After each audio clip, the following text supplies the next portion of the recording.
Hello and welcome back to the FSF Podcast. I am Tim. I am your host. And tonight you are listening and or watching, depending on how you're doing this and where you're doing it from. You are watching and or listening. We've gone through that already. But this is a show that is made by a nerd for all you nerds. So I'm glad you're here with me tonight in the Nerdatorium. Now, our guest in the Nerdatorium is a very creative soul, but unique in their approach.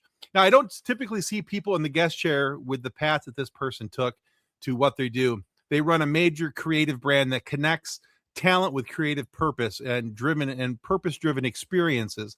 Now, that company is called Hustle Matters, and it has led him to meet, represent, and work with many of the Mighty Morphin Power Rangers of both past and present.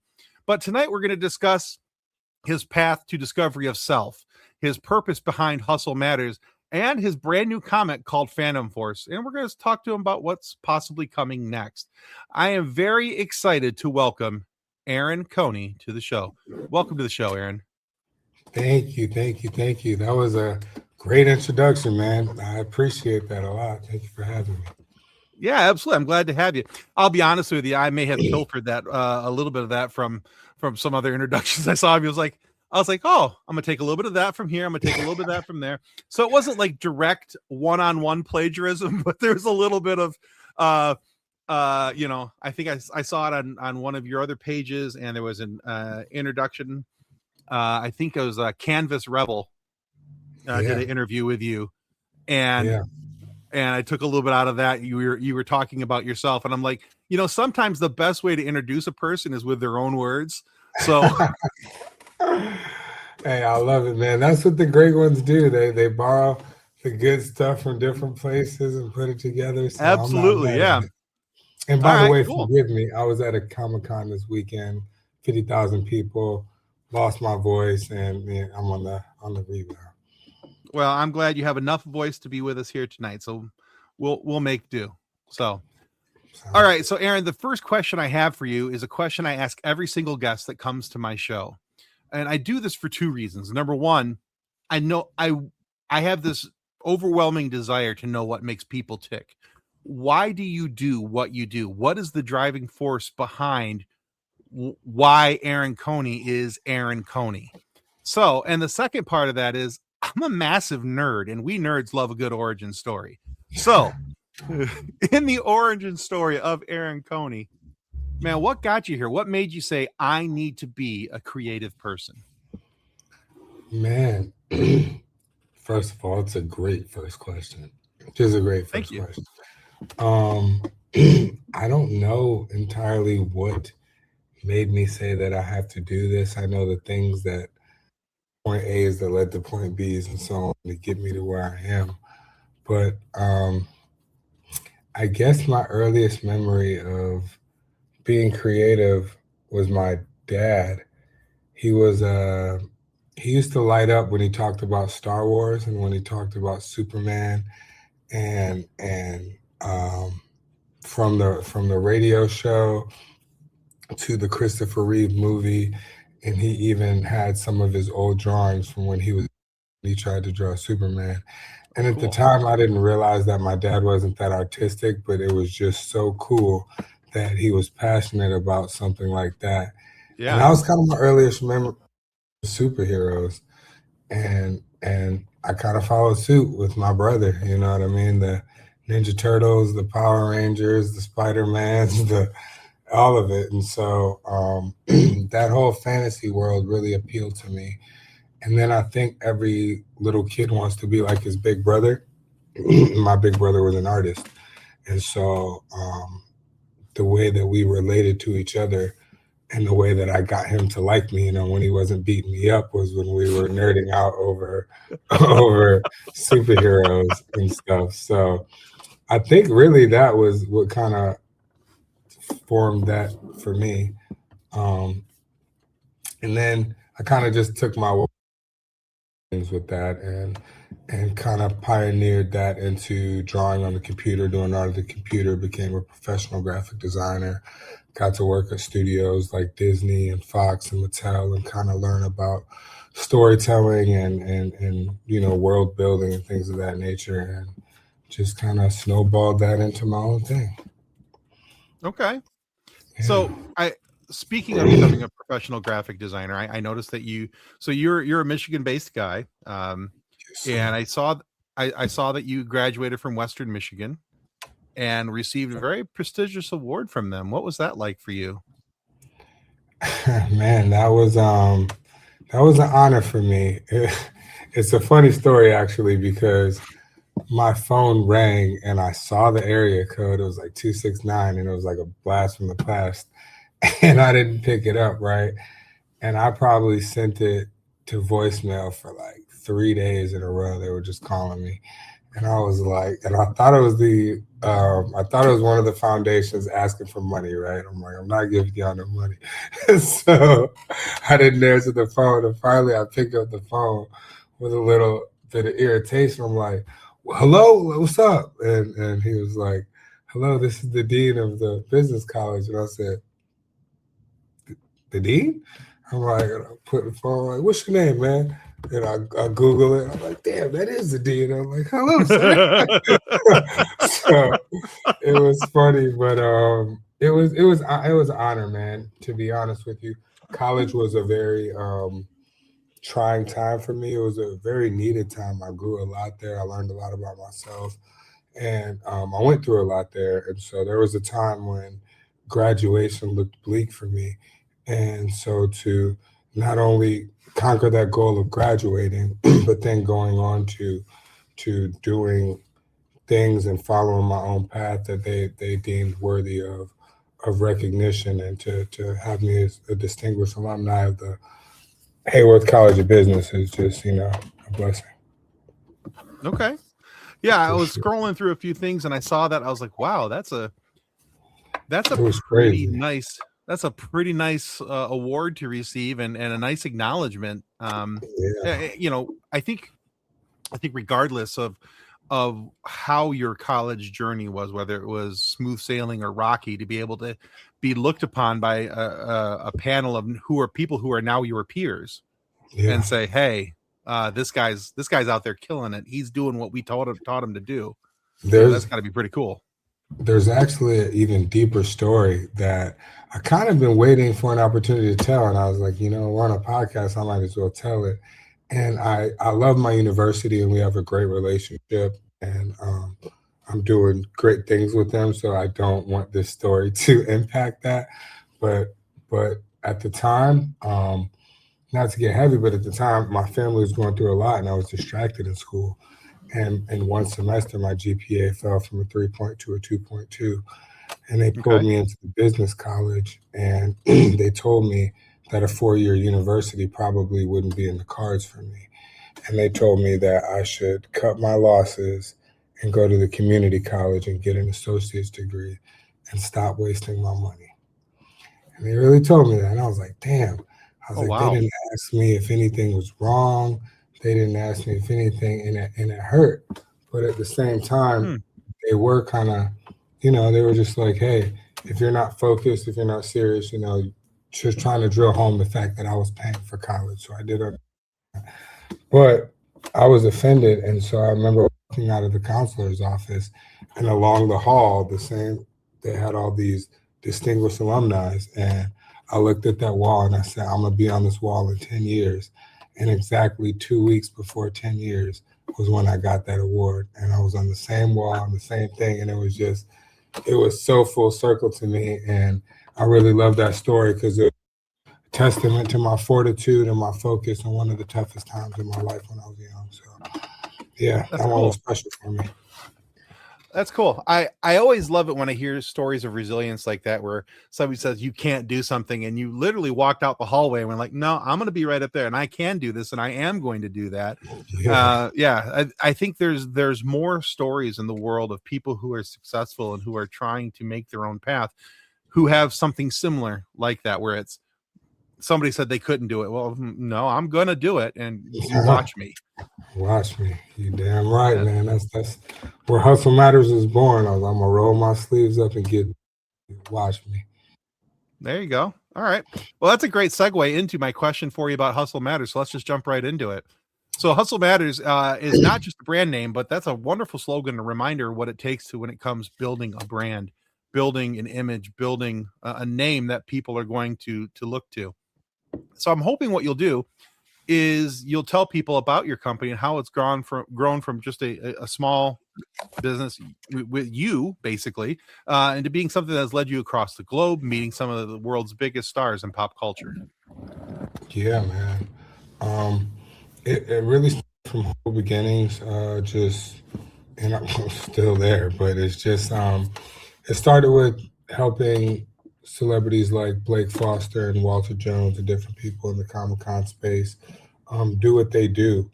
But like taking my experience over at Disney and Mattel and working with different studios and just kind of compiling all these experiences, it was just time to create a marketing company that connected celebrities with these brands and platforms and events and creating meaningful and impactful experiences. So just understanding how business works, what both sides need out of the equation, but also being a fan of myself with like Power Rangers and really understanding that creating impact is at the root and at the forefront of everything that we do. And so, yeah, like I really have that fan mindset in mind with everything we do. So I just try to create cool experiences, whether it's products, whether it's films, whether it's in-person experiences at Comic-Cons, whether it's things like my comic book, just things that are meaningful, have impact, and that the fans and the talent can hopefully remember for a while. Okay. Yeah, it's fun. Well, okay. So now as a fan and looking at it at your own company as a fan, what is one of the more memorable experiences for you? And I don't like to ask the what's your favorite, because I think that's like trying to ask a parent what's their favorite child. But is there one that stands out to you when somebody asks you about experiences that you have with your company, where you say, this one meant a lot. They all mean a lot to me, but this one stands out. Man, they all mean a lot to me. One stands out. I'm trying to think. That's a good question. I do remember, this probably isn't like the biggest one, but this one is just jumping out of me. Okay. There was a mom. I worked with Najee Jeter, who is the talent behind Miles Morales in the PlayStation Spider-Man game franchise, and he comes from a single mom, and so he really has a soft spot for single moms. And we saw a mom get into the Comic-Con, and she had 7 children, and it reminded me of my grandma who had 8 children, and it reminded me, Najee, of his mom. And she was going around each booth, and the kids wanted stuff off of each table, but unfortunately she couldn't afford anything, especially because she had 7 kids. And so when Najee and I kind of clocked it a while away, so when she got up to us, she was already kind of in that, don't ask for anything mindset, just say hi, da. And we already got ahead of it, and we made sure they each left with autographs. They each got pictures. We gave them little stickers. We gave them pretty much everything we had. And we kind of whispered in the mom's ear, like, we already know what it was. I was like, the admission to get into Comic-Con costs money.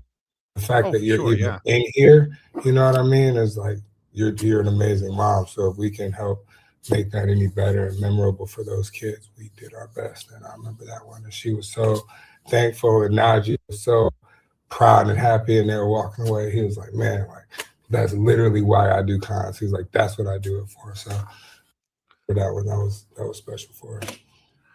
I love hearing stories like that of interactions between people. It reminds me of a couple years ago at the Monroe Comic-Con. Blake Foster was there, and he so not this past year, but this was a few years back. He was the first time he was there. Yeah. And this little guy came up wearing, his little blue Rangers uniform, and Blake was talking with him for a couple minutes. He's like, hold on. And he walks behind the curtain, comes back out with a helmet, and he signed it for the kid and gave it to him. And man, that was it was so cool to watch. Yeah. And right then and there, I was like, all right, he's a cool dude. He's a cool dude. Yeah. I love seeing that level of interaction between the celebrities and the fans, and I mean, because this kid was he was in a like it was like a pajama suit Rangers outfit, and Yeah. you know, and yeah, it was I dad remember couldn't that. afford. Blake gave him the real one. I remember that. Yeah, yeah, Um, and that was just yeah. amazing to me. I was just like, man, that's cool. And we love doing stuff like that. And for me, like whenever my talent is aligned, because I kind of have that mentality. So whenever they're aligned, working relationship just blossom. And Blake thoroughly remembers what it was like being a fan, getting off the bus and running home and watching Power Rangers. So anytime he sees that, he's like, yo, he's always, all my fans are always happy when they come up with the idea they always tap me like, yo, watch, I'm about to make this kid's day, or watch what we're about to do. Like they're always excited to find those little moments to do stuff. Yeah, that was a good one. I remember that one too. Yeah, that's cool because that little kid is going to stick with him for years and years and years. I mean, I'm not even. It wasn't even me, and it sticks with me. I watch it. I'm like, oh man, that's one of my favorite things about the cons is seeing the interaction between the fans and the actors and voice actors and things like that. Yeah. It's one of the coolest interchanges, because. I mean, when I go to cons, it's for two reasons. Number one, I'm a fan, and I want to go meet. I want to go meet and greet. But secondly, I'm also there because hey, I'm trying to get some folks on my podcast. Hey, that part.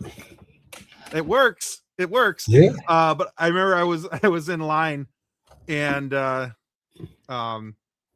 Cal Dodd, who voiced Wolverine in the original X-Men run in 95, 97. Oh my God. Yeah. And I'm just sitting there the whole time like I'm about to say hi to Wolverine. Oh my God.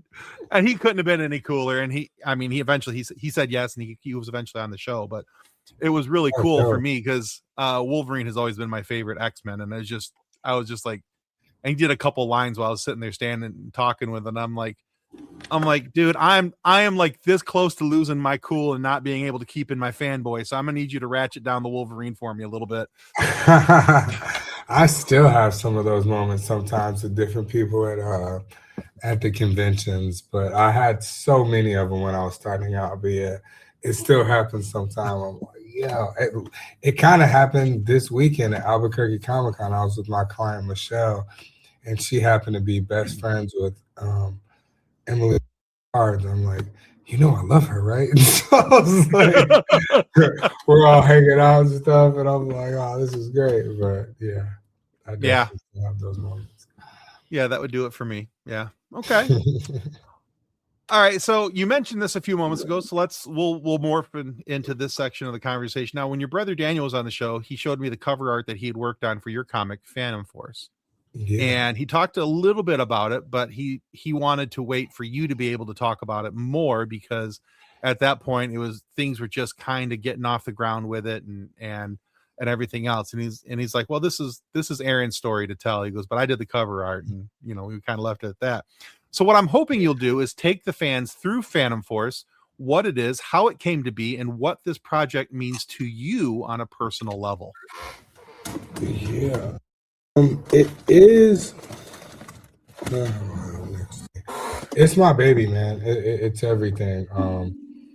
When I started this journey originally back in 2015, and it was going to be a Power Rangers concept about the return of Justin Stewart, all grown up, and that lost its legs for a while. I kind of shelved it, and then I brought it back. And I had plans to bring it back, and I had a conversation with JDF, RIP, and he looked at the early draft of it because there was a scene that I wanted Tommy to be a part of, and he thought it was good, and he told me that I should not make it Power Rangers. And he said, he asked me where I wanted to take it, and I kind of told him it was a grittier, more grounded take on a Power Rangers type of thing.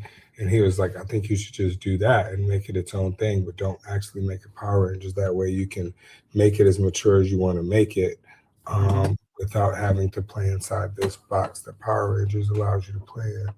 And so I took his advice, and we really kept a couple of the core pillars that made the story special and stripped away everything else and really built a new house around it. And so that's when we came up with the Phantom Force. And that's pretty much what it is. Like I said, it's a mature, gritty ground on a Power Rangers tokusatsu type of superhero tale. And it's about a character like Blake's character on Power Rangers, who is a 12-year-old Power Ranger. Ours is a little bit younger. He's a 10-year-old soldier. He's a 10-year-old Phantom. And we find out, you know, the realistic effects that something like that would have on one's psyche. And then what one will grow up to be like. You know, we see grown men go to war and they come back and they're never the same. It's like, well, what if it was a little kid?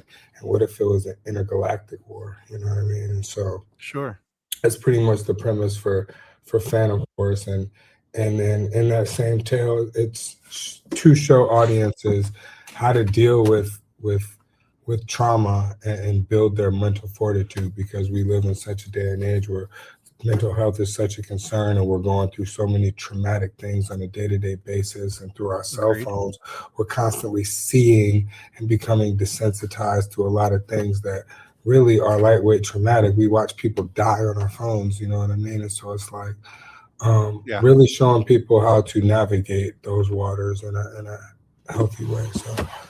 So it's a tall order, but it's my baby, man. I really love this project. We've been working on it since we really started it in COVID. So it's been 5 years in the making type of thing. Okay. So I love the purpose-driven aspect of it, where we're helping and I think you used the right word, desensitized people, because that's all around us, that we're getting desensitized everywhere we look. Yeah. But how do you attack a topic like that and help people to regain some of that sensitivity so that they see things and they have their humanity about them? How are you doing that through Phantom Force? I know you said that's one of the things you're working on, but how do you actively do that? We actively do it through relatable storytelling, and so we draw realistic inspiration from realistic stories of fall and realistic rise stories. And I think a lot of healing is done through unity and through compassion and through empathy. And so those are core themes of our storytelling. So as you get to know our protagonists and know each other, and we see how they interact with the world, and these practical things that they do within our story, without giving up too much, because I want you guys to read it, but the practical things that they do within the story, and as they bond with each other, is ultimately, you know, some of the things that help build that mental fortitude. So like you said, we're trying to tell this story in a way that's wrapped up in this superhero tale. So it's not so black and white, but if you read the themes and you just pay attention to what they're doing, growth in their characters and in their story arcs, for sure. Okay. No, I like that. And I like that. One of my favorite things about comic books and animated series and things along those lines, because I think about shows like when I was growing up, like G.I. Joe and some of the others, you know, at the end it was the knowing is half the battle and all that kind of stuff. There was always something at the end of that episode to help you as a young person look at the world around you and think about ways that you could improve. So I like it when we have stories like that. And I think that from what I have seen of your comics, it feels like something that I don't want to say that it's being spoon-fed, because I think that makes it sound trite and trivial, but that's not what it is. But it's also not something that's being shoved in our faces as to this is how to do it. But it's and I don't know if that what I'm saying is making sense right now, but it feels like something that's being presented as relatable. Yes, and that's the goal. That was the goal. We're not like trying to tell you how to live or tell you these are the keys to unlock mental mental health and unlock mental peace and tranquility. No, that's not it. But we are taking these relatable characters, telling these relatable stories, showing you practical ways that can help. You know what I mean? There's some things that they do physically that can help, but past that, it's just the way that they're living and positioning their lives are ways that can help them. You can take it or you can leave it, but like you said, it's definitely not in your face. In the same way, Power Rangers showed us how to see and appreciate each other for our differences, showed Yeah. us how with people who are from different walks of life and really gave us a moral compass the same way Superman upholds the best of the best moral, you know, Mm-hmm. hierarchies and standards of us, and Spider-Man is just a relatable hero who life keeps shitting on, but he keeps pressing on and persevering. The same way all these stories teach us things, ours will too. And so it's not like a guide to be a better transcendent person, but it's definitely a positive step in the right direction at a time where I really think we need that. Oh, heavens, yes, absolutely. I think anytime you can put a relatable character in front of a group of people and you have different sets of eyes, different points of view looking at it, and everybody can identify something, I think you've done something good. And one of the things I do really appreciate about modern media is that if you have a sense of media literacy, and I'm just going to preface it that way, if you have a sense of media literacy, you're able to see that representation across the board is a very good thing, and being able to have something that everybody can identify with, that's not a bad thing. And I like to see stories like that. And so I think that's one of the things that excites me most about what you're doing. Thank you so much, man. It makes me happy to hear that. All right. So you brought this up earlier, and I got to circle back to it because, I was kind of like sitting on my hands when you mentioned it. I'm like, oh, he said the magic word. I don't know what I said. That's a great part about it. All right, so you activated the ADHD and you didn't even know it. See, there you go. All right, so you were talking about your dad and his love for Star Wars, and I'm a massive Star Wars fan. I mean, just yeah. Talking about having moments when you're trying not to fanboy. That was me. Just about any time I have anybody from Star Wars on the show. Oh boy, he's gonna show something. Oh, your lightsaber, nice. Got my lightsaber here. I think the battery's dead though. It's not turning on. I was so excited to get that. Anyway, cut you off. No, all good. But yeah, so you were talking about your dad and his love for Star Wars and how he would light up when he would talk about, because I do the same. I'm the same way. Somebody wants to talk with Star Wars with me. Sure. Let's sit down. Where do you want to start? What do you want to talk about? What sub character class do you want to discuss? That's me. But Star Wars grabbed a hold of me at a very young age, and it captivated my mind. It captivated my heart. And I have to assume that Power Rangers was very much the same way for you, based upon, I know, your involvement with the characters, your love that it clearly shown through Phantom Force and all that. But what was it in particular about Power Rangers that grabbed you as a kid, but is keeping your attention as an adult? Great question. I think for anybody, and I want to give praises to MMPR, for anybody who was there, it was such a moment in pop culture history, whether you were a consumer and a kid or not, like you knew what the Power Rangers were. You know what I mean? I don't care what age you were, where you were in the world, you kind of knew what the Power Rangers was. And so it was hard for me to miss it. But I think it just had everything in it, right? So as a kid, they were teenagers and we aspired to be teenagers, so that we're already looking up to them. They did martial arts like the Teenage Mutant Ninja Turtles or Three Ninjas or Double Dragon. Then they morphed into these superheroes like, Iron Man or anybody else, or Spider-Man putting on the spandex. And so it was just, and then they called on these big mechs. And so it's like we got, Batman's got all the gadgets, they got gadgets too. So it was just like they hit all the marks. And then they've got this teen drama with crushes on each other and things like Saved by the Bell. And so it was like all of these things and mashing them up. So I think that's why ultimately it grabbed and just seeing those guys do martial arts like that on screen. I mean, like you said, it was cool watching the Teenage Mutant Ninja Turtles do it. The only thing cooler than that is seeing someone who looks like me, because I don't look like a big green turtle. So someone Right. who looks like me doing it, that can go in and out of being a superhero, you know. I think that's always intriguing because it's like Peter Parker always walks around with his spider powers. Clark Kent always walks around like Superman. Right. And so seeing someone be able to hop in and out of it at their will, kind of like Shazam, I just thought that was very intriguing. As far as what keeps it relevant to me now, to be completely honest, just the fact that and the fact that we work together. And so I have a unique opportunity, and I have for the last almost 15 years of, you know, having this tiny imprint brand. I help, what am I looking to say?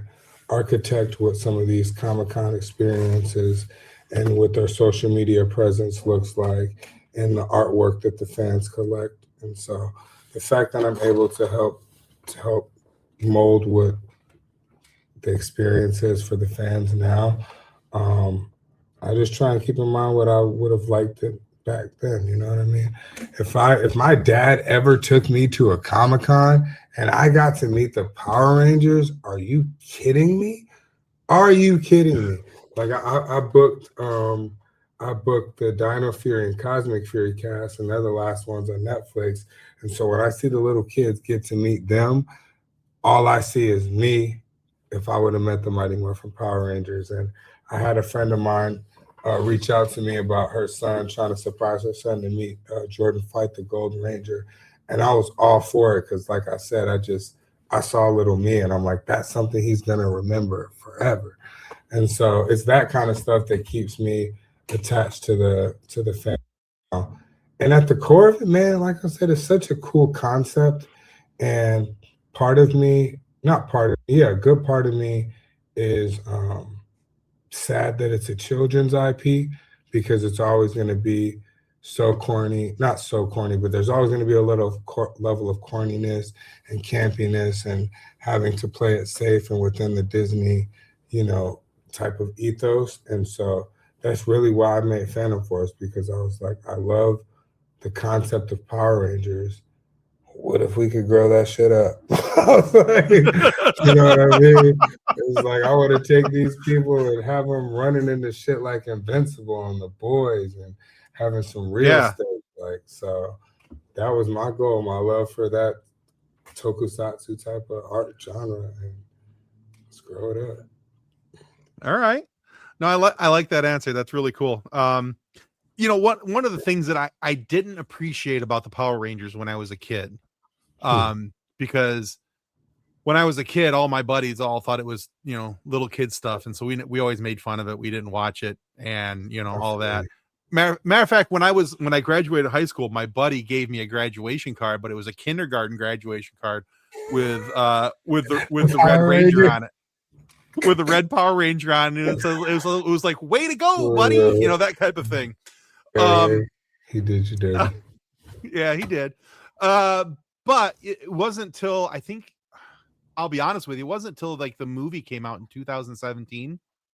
The new movie, when that came out, I was like, oh, this is actually kind of cool. And because they kind of tied it in at the end with some of the old camp. Because they had all the new Flash at the beginning, and then at the end, you know, they brought in kind of some of the old campiness stuff, and I was like, oh, that could be kind of fun to watch. And so I've actually gone back and watched a lot of the older stuff, because I'm at a point in my life where I actually enjoy some of the camp, and I enjoy, you know, the silliness of some of it, where it's like, oh, come on, you really just didn't do that. You did not do a quadruple backflip in the, you know, in a half circle there. But you know, one thing watching it back is I even appreciate that type of stuff. I'm like, damn, JDF was a hell of a martial art. Damn, Walter, you got up with that kick, you know? Yeah. So it's like some of the stuff where I was just wild as a little kid. I go back now and I'm just impressed as an adult. Like, damn, you really did. You really kicked 9 putties in a matter of 2.5 seconds. You know what I mean? It's like right. crazy. And now I look at that stuff and I'd be like, man, I would be like icing up the next day going, man, I think I pulled something just to getting off the couch, you know, but they were doing that every day. That's crazy. Right. Yeah, absolutely. But yeah, so I have this whole new appreciation for Power Rangers over the last about 10 years that I did not have growing up. And it's been kind of a kind of an eye opener for me into a different part of the pop culture universe that I was just kind of I'll be completely honest. I was thumbing my nose at them. I was, nose up. I'm good for that. A lot of people do, man. A lot of people do, and I think that's cool that you got back into it. And I applaud that because a lot of people don't go back, and even so, when they do go back, they're overly critical. You know what I mean? And it's like you can't be overly critical. You have to lean into the campiness, or just like set that aside. Like if you set and now look at it with like that they're not fighting a big flower monster, but just that it's an actual threat to in that universe, then it's fun. And so, but that same thing is you kind of thumbing your nose at Power Rangers is the same thing that made me almost not want to make the Phantom Force like a Power Rangers adjacent type of project. Because I was like, people are automatically going to make the comparison and they automatically might put it in the snow pile just off of visual aesthetic alone. You know what I mean? So, but I said, but the challenge there that intrigues me is I feel like for as successful as Power Rangers was, and especially like a season like Power Rangers Turbo, where people clown it so tough, it was like it had the ingredients to be great. The ingredients were good. The execution wasn't the best, but the ingredients were good. So let's take some of these ingredients and redo it and show you what it would look like, if done properly. And if I can make these guys successful, if I can be like, damn, Phantom Force is hard. Like no one ever goes around and say the Power Rangers are hard. And they say, I like them. I mean, whatever. Right. They don't be like, Power Rangers are tough. They're hard. So if I can make people be like, that shit is tough. It's up there with Invincible. They can bang with the best of them. And I've done my job, man. That's the goal for me. All right, man. I like it. Yeah. Yes, sir. All right, Aaron, we have hit a point in the show where I need to ask you a silly question. Okay, let's do it. And it's really not all that silly. I got to build you a little bit of a clock to tell you the time here. Now, the way this question came about was one of our team members over here at the FSF Podcast named Kathleen was out and about with her daughter. And somebody asked her daughter this question, but not Kathleen. And Kathleen was like, how rude. You should never age out of this question. So here's that question. Aaron Coney, what's your favorite dinosaur? What's my favorite dinosaur?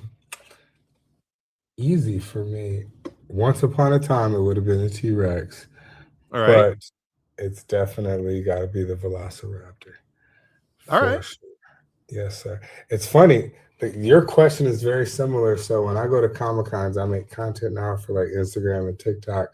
And I'll ask people if Zordon could make you a power coin to join the Mighty Morphin team, which dinosaur would inspire your ranger?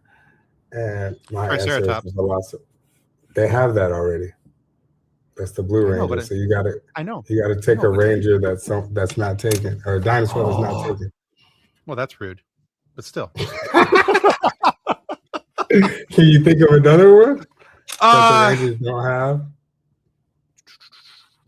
So mine was Velociraptor. Let's see. The Allosaurus. It's about the Allosaurus is similar to the Tyrannosaurus Rex, but it's about half the size and was twice as fast and a little more deadly. It sounds like it's like a T-Rex and a raptor mixed. Kind of. It's like a Velociraptor on steroids. Yeah. Right, that's what I was about to say. Ooh, good pick. That's hard. So very cool. Well, there you have it. Since you shunted my Triceratops answer, we'll go with and that. when you asked, now that you mentioned the dinosaurs and you asked what hooked me to Power Rangers, then I was such a Jurassic Park fan that like Rangers having dinosaurs, it all aligned. I'm telling you, they did everything they needed to do. Whoever did the market research for little kids, like it works. So I'm like, man, I already am a Jurassic Park fan, and now that come on. Anyway, I love it. Very cool. Aaron, thank you so much for being on the FSF podcast today. Where can our listeners and viewers go to find out more about you, your work, and whatever you've got coming next? Yeah, man. I am all over social media at Aaron Coney, at Aaron.Coney on Instagram. The book you can find at PhantomForceComic.com and at PhantomForceComic all over social media. And then if you just kind of want to get the overview of the company, just HustleMattersEntertainment.com. All right. Very cool. Well, I'll make sure we put links for all of that down below in the show notes so everybody will be able to click on those, give you a follow, and check out what you've got coming. Now, guys, if you haven't already, this seems like a pretty opportune time to remind you that following our show here on YouTube is the most important free thing that you're ever going to do. Well, at least today anyway. And it's going to cost you this many, zero George Washingtons to do that. All it takes is a little click. Exercise this little mouse clicking button. Click the like and the follow. Exactly. See, Aaron's showing you how to do it right there.